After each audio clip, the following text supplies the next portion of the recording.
Right, vazukuru, kana ndichitaura ndoda kuti undinzwisise. Handiti muzukuru, inzwaka, entertainment yakanaka, tinoifarira zvisingaite. Entertainment inotiita kuti tinge tiri tinosuduruka kubva pamastress akawanda, inotiita kuti tinge tiri tinombodistractwa mbichana kubva pane zvakawanda zvatinenge tichifunga, zvimwe zvinogona kukanganisa utano hwedu. Handiti, asi chakanyanya kukosha zvikuru sei kana iri pari pamusic, tinokurudzira kuti panenge pachiimbwa ngatibatewo mazwi emuimbi paanenge achiimba. Handiti, tisangonakirwa nekungojamba chingoma chete, asi ngatibatewo mazwi anenge achiimbwa nemuimbi. Right, inzwai vazukuru, kana ungasati wasubscribe to this channel, I kindly ask you kuti hapana chekumirira muzukuru, this is your family channel, haisi channel yangu ndogara ndichitaura ndichidaro. So vandudza musha unoyu nekuisa subscription. Handiti, wasubscribe, don't forget to put your notification bell kuti whenever panenda upload a video sezvino iwe unobva waziviswa. Likes nemacomments, ngatitaura nekumacomments zvamunofunga about this video. Right, inzwai vazukuru, pane mutambo wakatangwa veNash TV. Handiti vane redhimora wakabika vobva vadana vechidiki vakawanda maartist kuti vazouyawo vange vari vanoimba paredhimu iri. Chinova chinhu chakadi, chinhu chakanaka, chinhu chatiri kutotendawo nekufarirawo kuti vakagona, nekuti havana kungozoperera ipapo, vakabva vaita secompetition kana kuti competition yekuti pamaartist aripo akawanda pane one achazobudirira wake achaita number 1 and achapiwa $1,000. Chinova chinhu chakadi chakanaka. So chingoma ichi chine vaimbi vakasiyana siyana vawanikwa vari vanopindawo pachiri. Zvikafamba zvakanaka, tikataura namacomments mukafarira video inoyi, I think tichazoramba tichitaura pamusoro pemaartist awa ese kusvika apera. Now pane maartist akafananawo naRaskeleb.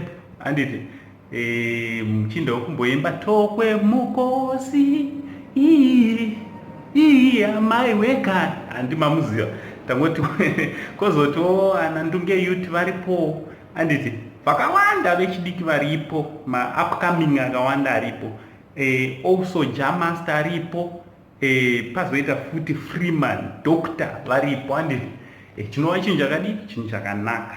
So what I'm going to do today, I'm going to talk about nziyo yaikaimbwa naFreeman na Jamaster. Why Freeman and Jamaster? Freeman ndamuchuzawo nenyaya yekuti ndine history naye kubva kumashure.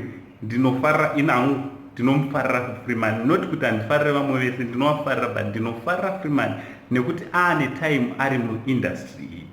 Also akambotijambisa kubva kumashure uko tichikura, taijambiswawo zvingoma naana Freeman. Handiti, ana Joiner City, handokunga munongoiziva nyaya yachona. Right, ndazochuza futi Jamaster pazuva ranhasi nenyaya yekuti he is leading pamaviews ake. So far pandamboona ari kuma 90 something thousand. Handiti, Freeman achitoerawo ari kuma 60 something, close to 70 ikoko. Handiti, views. So hanzi achazopiwa mukombe kana mubayiro zvichienderana nemaviews aunenge uinawo. So thanks very much nekuramba muchisapota musha wenyu zvakare vazukuru.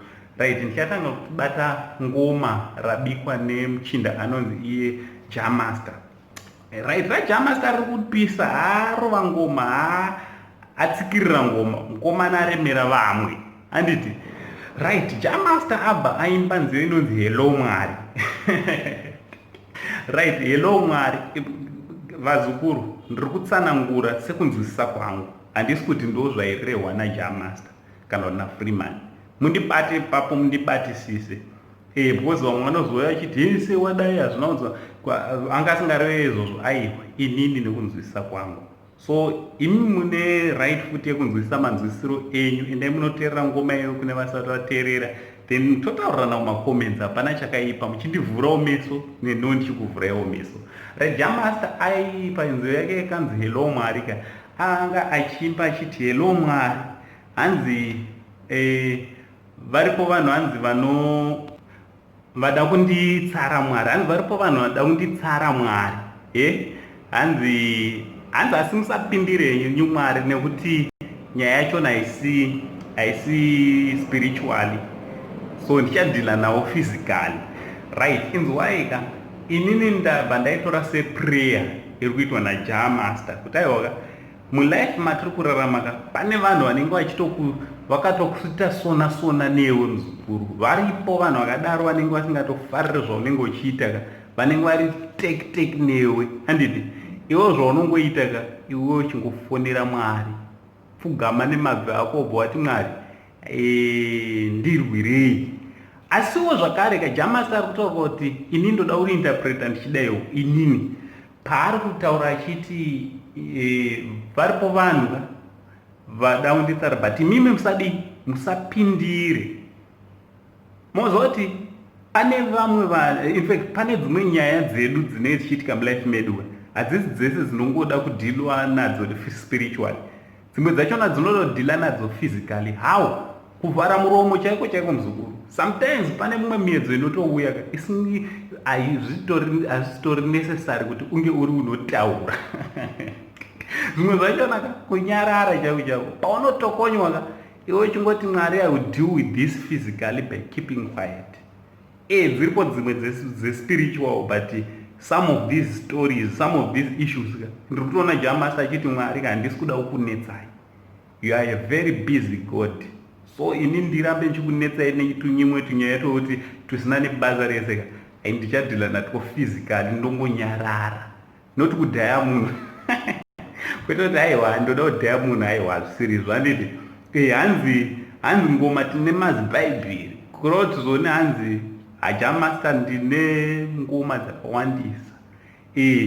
Ndizvozvo munhu unofanira kunge uri unoona ramangwana pazvaunenge uchiita. Ini ndoda kuinterpreta ndichiti pabusiness rako raunenge uchiita, pabasa pako usaone une nguva doko uri mubusiness, but chitoti ndine bhaibheri rebusiness, I've got a long way to go.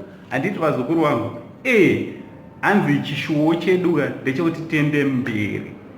Usagumire panzira muzukuru, hapana chogumira panzira, ngatiende mberi, right? Freeman azouyawo zvakare akatiwo mufesi wangu auyawo nesong yakewo inonziwo mufesi wangu, handiti bracket webva yanzizvo nechirungu hanzi fake friend. Inzwaizve tinawo mafake friends muzukuru, tinawo mafake friends. Mazvi aFreeman abva imba akati hanzi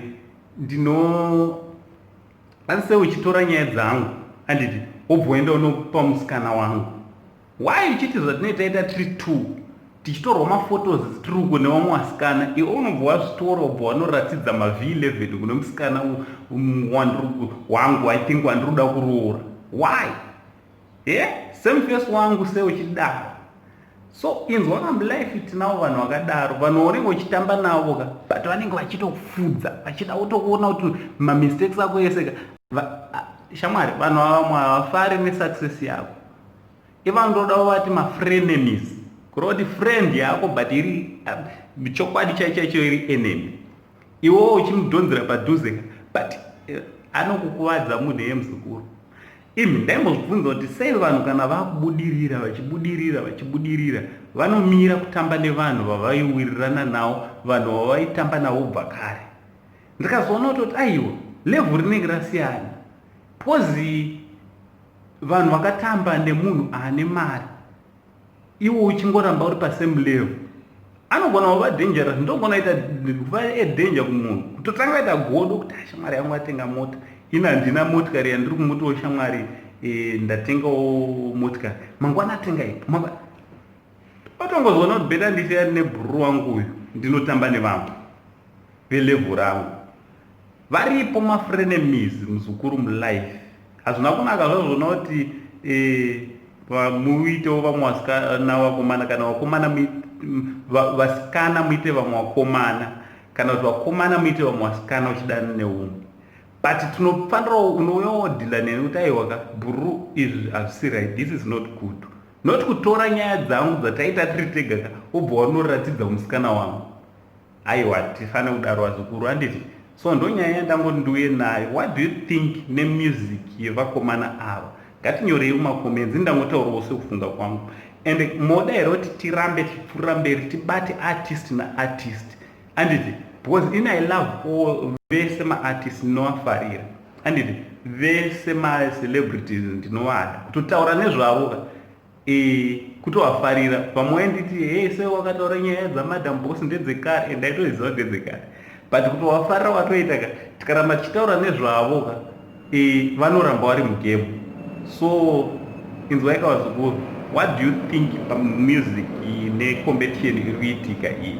Much love.